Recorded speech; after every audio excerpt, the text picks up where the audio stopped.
Lundi 3 avril 2023, bienvenue sur le journal télévisé 100% environnement de Planète Terre à Terre TV. Tout de suite, le sommaire. Des caniveaux à ciel ouvert jonchés de déchets, incivisme ou mauvaise politique de gestion des déchets nous vous emmènerons à Décombé dans la commune d'Abomey-Calavi faire le constat.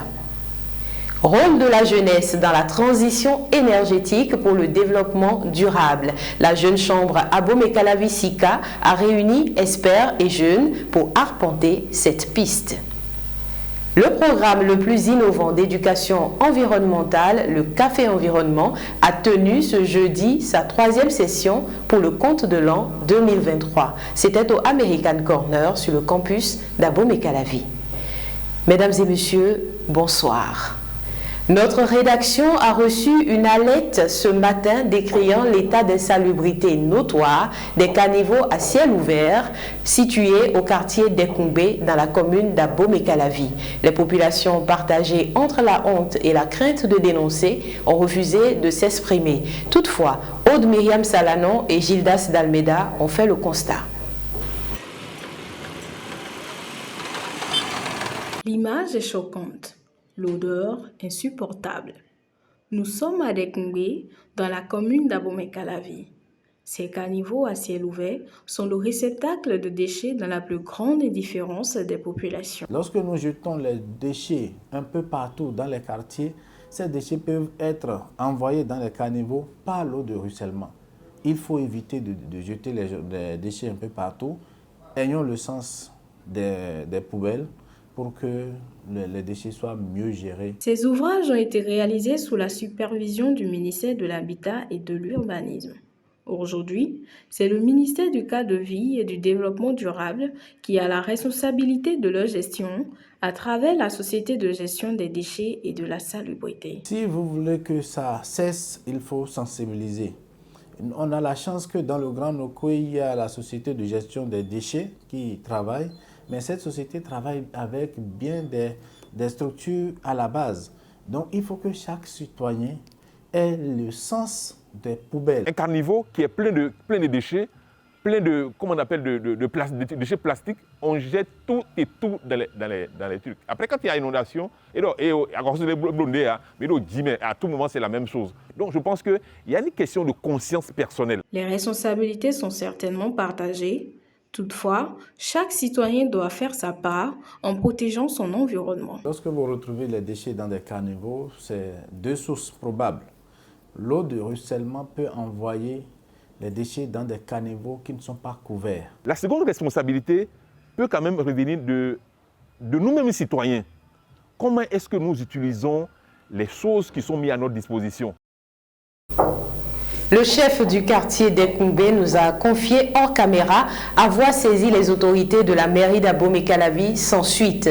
Dans nos prochaines éditions, vous entendrez la version des autorités de la mairie d'Abomey-Calavi et de la Société de gestion des déchets et de la salubrité, SGDS, qui ont promis réagir. Parlons toujours déchets avec la journée internationale du zéro déchet. Le 14 décembre 2022, lors de sa 77e session, l'Assemblée générale des Nations unies a adopté la résolution 77/161 proclamant le 30 mars journée internationale du zéro déchet qui sera observée chaque année. La première célébration s'est faite le 30 mars 2023. Journée internationale zéro déchet, défis et perspectives, c'est avec Charles Balogun, il est le président de l'ONG Afrique Espérance.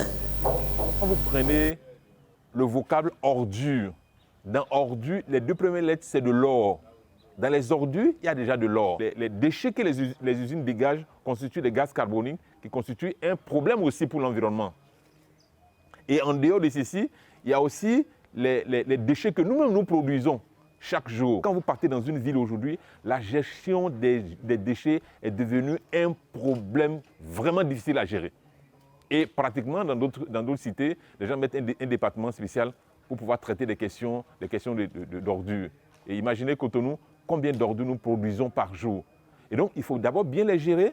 Et dans cette bonne gestion-là, on peut en tirer de l'or. Lorsque les ordures ne sont pas bien managées, cela constitue encore un goulot d'étranglement pour d'abord la respiration, pour notre écosystème. C'est possible C'est une question de civisme personnel. Il faut que chacun de nous, qu'on puisse s'approprier, il faut que ce soit quelque chose d'inné en chacun de nous. Pour dire que mon espace, l'espace public doit être propre parce que c'est dans la propriété qu'on vit mieux. La bonne gestion des ordures peut être bénéfique pour nous. Mais si nous ne les gérons pas bien, ça va nous étouffer et ça va conduire encore à amplifier les causes qui font que nous sommes encore en train de partir vers ce que vous savez, hein, le taux de réchauffement climatique qui ne fait que grimper.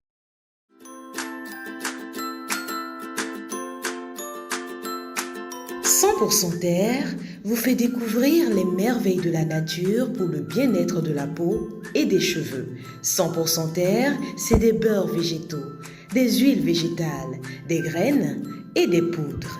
Passez votre commande en un clic. «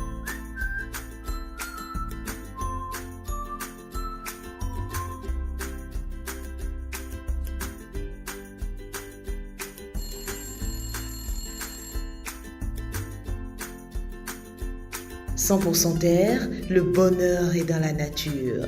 100% Terre, un produit de Terre à Terre Bénin. » La bibliothèque Bénin Excellence de Godomé a accueilli l'activité de communication grand public organisée par la Jeune Chambre à Bomé-Calavi-Sika sur le thème « Rôle de la jeunesse dans la transition énergétique pour le développement durable ». Julien Tongjo y a assisté. Voici son reportage. Amener la jeunesse à prendre conscience des opportunités dans le domaine des énergies renouvelables. C'est la mission que s'est assignée ce 1er avril 2023 la Jeune Chambre internationale à Bomé-Calavi-Sika.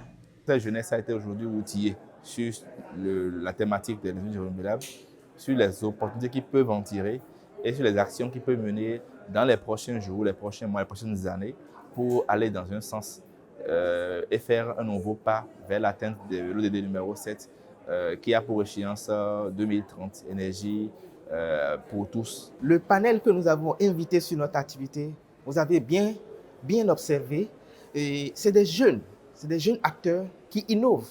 Ce sont des spécialistes qui apportent un plus à un champ, à un domaine qui n'est pas encore exploité au Bénin. Et nous, acteurs, nous jeunes, nous devons plus nous imposer en ce qui concerne l'accès aux énergies et la réalisation de l'ODD 7 et pour qu'en 2030, le Bénin ne soit pas en marge de ce qui est du développement durable. 2 panels avec des experts jeunes mais expérimentés dans le domaine des énergies renouvelables ont permis d'édifier les participants. Si nous allons comparer le coût de l'achat des gaz conventionnels que nous utilisons tout le temps au biogaz, nous pouvions constater que le biogaz est 1000 fois moins cher que les gaz oryx et consorts que nous utilisons. De la même manière, le charbon écologique, si nous prenons un kilo de charbon écologique, c'est moins cher qu'un kilo de charbon conventionnel, si on devrait peser. Mais nous, Béninois, en tant que Béninois, nous ne regardons pas le poids, mais quand même la quantité. C'est ce qui nous tue. Paris gagnait donc pour la GCI à Bomé-Calavi-Sika. Enoch Nyonga, directeur général de Biogaz Bénin, a saisi cette opportunité pour parler des avantages des énergies renouvelables en général et du biogaz en particulier. Selon lui, les énergies renouvelables sont un choix durable. Quand vous commencez par produire le biogaz, le premier facteur d'abord c'est l'assainissement chez vous. D'habitude, qu'est-ce qui se passe? Quand nous avons nos poubelles et que nous mettons les déchets dedans, et nous n'arrivons pas à l'évacuer ou que les services qui doivent s'occuper de l'évacuation ne viennent pas vite, ça commence par se décomposer. Ça commence par émettre des odeurs. Alors, ces odeurs, d'abord, qu'est-ce qui se passe? Quand vous l'inhalez, le méthane est en moyenne 21 fois plus dangereux que le CO2. Alors, il s'agrippe à vos globules rouges qui ne facilitent pas en réalité la transition de l'oxygène. Donc, quelque part, à force d'être au contact de ce gaz-là qui s'échappe naturellement à tout moment, c'est que vous êtes en train de réduire votre durée de vie. Nous utilisons excessivement les engrais synthétiques. Vous allez dans les zones de Banikwara, vous allez voir sur des hectares du sable blanc comme si vous êtes à la plage. Parce qu'il n'y a plus de matière organique dans le sol, ils ont tout détruit. Je viens tout fraîchement de Djougou. La catastrophe aussi est en train d'aller là-bas. Alors qu'avec les biodigesteurs, quand on finit d'extraire ce gaz, ce qui reste, c'est des sels minéraux. C'est de la matière organique. Et nos études à Biogaz Bénin, avec plusieurs universités de la sous-région et sur le continent européen, ont montré que cet engrais-là, c'est aussi efficace que l'urée et le NPK qu'on mélange. Quand on trouve que le soleil est cher, je dis, le soleil est cher comment? Prends ce que tu consommes en tant qu'énergie fossile, ce que tu investis. Vois le temps qu'il faut pour que les équipements solaires ou bien les biodigesteurs, généralement le biodigesteur, au minimum quand nous on le conçoit, c'est 25 ans qu'on donne. Regarde l'énergie que tu vas dépenser en 25 ans et regarde tout de suite ce que tu vas investir. Il faut un investissement de départ pour amorcer, mais vous gagnez dans le temps. Tous les derniers jeudis du mois sur le campus d'Abomey-Calavi, 2 experts et un artiste édifient 50 jeunes pour les engager à la protection de l'environnement. Le Café Environnement, le programme le plus innovant d'éducation environnementale, s'est tenu ce jeudi avec un plateau exclusivement féminin. De l'eau chaude, du thé, du café et l'événement est lancé. Innovations environnementales pour l'égalité des sexes, c'est le thème autour duquel s'est tenue la 3e session de 2023 du programme le plus innovant d'éducation environnementale, le Café Environnement. Quand nous prenons par exemple une innovation comme l'agroécologie, elle permet aux femmes d'avoir accès à des ressources à moindre coût. Quand on prend par exemple les déchets ménagers qu'elles peuvent transformer en compost pour nourrir leur sol, c'est des choses qui ne coûtent pas grand-chose et ça leur permet d'avoir très peu d'argent investi pour des gens qui ont du mal à avoir accès au crédit. Donc avec très peu de ressources, elles peuvent faire beaucoup de choses. Aujourd'hui, quand on prend les femmes agricultrices ou non qui peuvent se connecter sur le net pour avoir l'information utile, c'est très bien pour leurs activités. Dans le domaine agricole, il y a beaucoup d'innovations qui sont développées, que ce soit au niveau du sol, que ce soit au niveau des semences, jusqu'à la transformation agroalimentaire, qui permettent vraiment de faire face aux variabilités qu'on a dit et qui permettent de réduire l'utilisation d'intrants externes et de réduire la pollution sur toutes les chaînes de production. Tout au long du mois d'avril, les ambassadeurs du Café Environnement vont restituer le message des expertes sans laisser personne de côté. Ils sont déjà sur la bonne piste. Le plus important, c'est de ne pas croiser les bras. Le plus important, c'est d'avancer. Le plus important, c'est de ne pas perdre de vue les objectifs de base. Et c'est sûr que ça va peut-être prendre du temps. Mais au final, tout le monde aura gain de cause. Elle reçoit de l'huile HB. Distinction des meilleurs ambassadeurs et dégustation des mets locaux ont mis un terme à la session de mars. On va aussi boire du Aclu pour ceux qui le désirent. Si vous êtes à table, alors bon appétit. C'est la fin de ce journal télévisé dédié à l'actualité environnementale. Abonnez-vous à notre chaîne Terre à Terre Bénin sur Facebook et sur YouTube et www.planetterraterretv.bj, notre web TV. N'oubliez surtout pas de vous abonner, d'aimer et de partager nos vidéos pour nous encourager.